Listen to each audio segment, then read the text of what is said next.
Quite a sophomore season, but despite his MVP numbers, he says last year's playoff loss continues to motivate him this year. Now he gets ready to face a red-hot Tennessee team coming off that big win over the Patriots. Nick, what do you think? Does Lamar's MVP magic continue against Tennessee?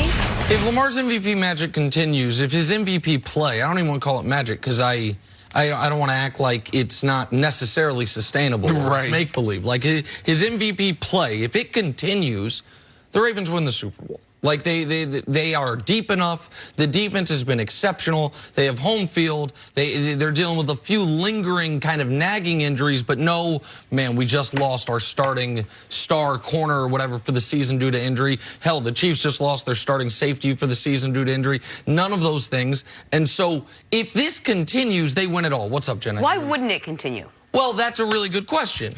And the question is, how much will the playoffs affect Lamar? And I'll throw out last year's playoff appearance because he's a rookie, he wasn't the player than he is now. But also, how dynamic will this offense be against the best teams in football? Now, you can say they've already played all the best teams in football and they beat all of them except for Kansas City, and that is true. What's also true is Lamar against non-playoff teams was perfect. He had a 125 passer rating. I know they lost the game to Cleveland. 27 touchdowns, 5 picks. And that's just what he did through the air, not what he did en route to 1,200 yards rushing. Against playoff teams, he had a 96 passer rating. He had 9 touchdowns to 1 interception. Credit him for not turning the ball over. Now, that's far fewer games as far as the raw touchdown numbers. But the 97 passer rating, it's like, oh, okay.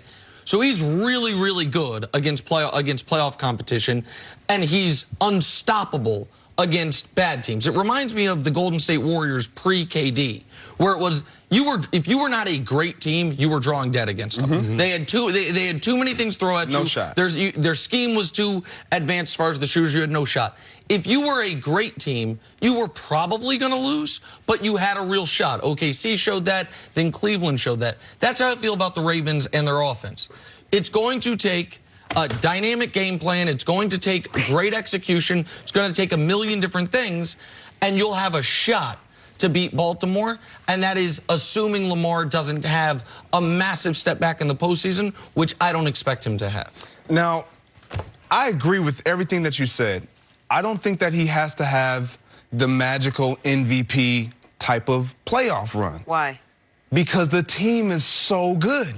The team is just that good. When you look at the Baltimore Ravens, there are not many loopholes that you can kind of poke at on the defensive side of the ball, special teams phase, as well as the offense. I'm going to just solely look at Lamar Jackson. And right now we talk about everything that the Titans might try to do and how they can take away and what he won't be able to do because of the level of play, and the competition is better, and we all get that. But right now, the last 3 weeks, Lamar Jackson's been sitting on the side with Greg Roman, with John Harbaugh, and they've been looking at the entire season and what they did really well, what worked, all the runs, all the passes, and they're asking Lamar Jackson, okay, where were you most comfortable? What do you want to do? What do you want to look at? How do you want this offense to run? And what plays do you feel like we should put in this game plan that will give you the best chance to be what you've been all year? These are the conversations that they're having. And with the success that they had all year, I don't see him falling off too far from that magic. And again, to your point, it isn't really magic when you can do it week in and week out. This is sustainability. This is who you are. Right. You're just special. And that's what he is, and I think he will continue to be that. How special? I don't know if he's MVP special, but he won't need to be. Yeah, this is a really versatile offense. They can do a lot of different things at a high level, and I think that's going to lend itself to having success when they take the field tomorrow night. But in looking at the Tennessee Titans, I think it really just depends on what looks that defense shows the Baltimore Ravens, and that's going to determine what offense we see, whether it's an RPO-heavy offense, because they led the NFL in RPOs this year, whether it's going to be a run-centric offense featuring Lamar, or whether they're going to air it out with the passing game with the tight ends and the wide receivers.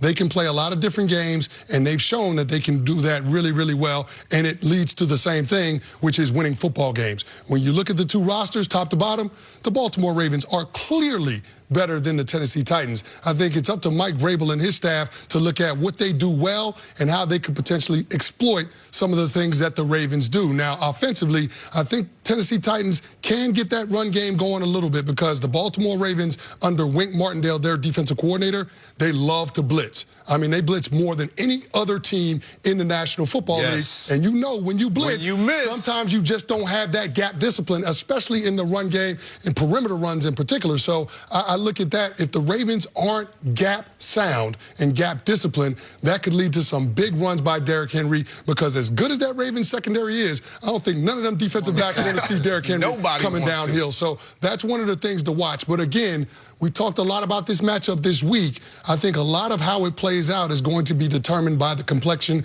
of the game. Because if the Ravens get up early on the Tennessee Titans, it's going to be a wrap. If there is a path for the Tennessee Titans, could you look at the fact that the Ravens have had a couple weeks where there haven't been in any kind of routine, where they haven't broken a sweat really out on the field, and the Titans are coming off a big, emotional, momentous win over the Patriots? Well, that's exactly it. And the Titans have only lost one game ever under Vrabel in his 2 years where they've had a lead at the half. And you have to hope, if you're a Tennessee fan, you have to hope Baltimore's a little rusty. You have to hope the bye, plus the week off in Week 17, plus the fact that they had a Thursday night game in Week 15. So the starters have actually, like, you look at how long it's been since they've played one football game, full functional with their starters out there since I think December 12th. So you're talking about almost a month of football where they've played since they've played more than one game. You also look at they haven't been the final 3 games of the year. It's Jets, Cleveland, Pittsburgh. So it's been a while since they had to have their A game to beat somebody. That is what the Titans have to jump out early and then hold on for dear life. The other element of this. These are the number 1 and number 2 red zone offenses in football as far as converting red zone opportunities into touchdowns. The difference, though, is Baltimore also has a top 3 red zone defense, while Tennessee is the 31st red zone defense. So you're up against one of the best red zone offenses in football if you're the Titans, and your red zone defense has been terrible all year long. They have to somehow, to have any shot, they have to have Justin Tucker trotting onto the field a lot for 32-yard field goals, for 27-yard field goals, as opposed to him trotting on the field for extra points. And to your point, the Tennessee Titans are going to have to hit some big plays to get into the red zone because although they're tops in red zone efficiency, they're 25th in attempts. Right. So they don't get down there very often. Once they get there, they score touchdowns. Exactly. So they're going to have to hit some big plays, whether that's long runs by Derrick Henry or explosives to Let me hear it, Brown. Greg. Jenna, you talk about the lack of play right now in the bye. I experienced this in Green Bay with this man. Why? When Green Bay, when we were having the bye, 15-1, we had the bye. We were such a pass-heavy defense. This is what makes the Baltimore Ravens completely different, and they're approaching this with a completely different mentality. The timing, the execution of passing games, of passing teams. It's paramount that you get on the field, that you have that opponent that you can continue. Week to week like that? Week to week.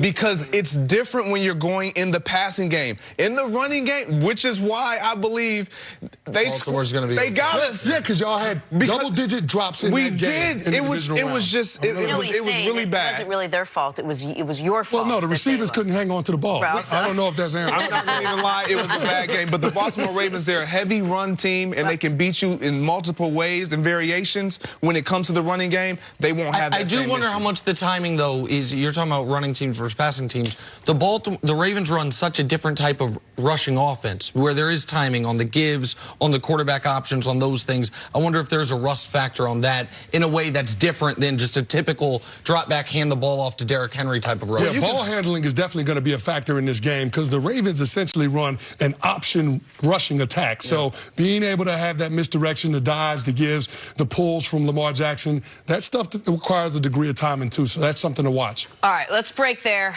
Greg, stick around. Coming up, is Patrick Mahomes about to go off for 4 touchdowns Sunday? Maybe in a half. First things first. Make my man happy.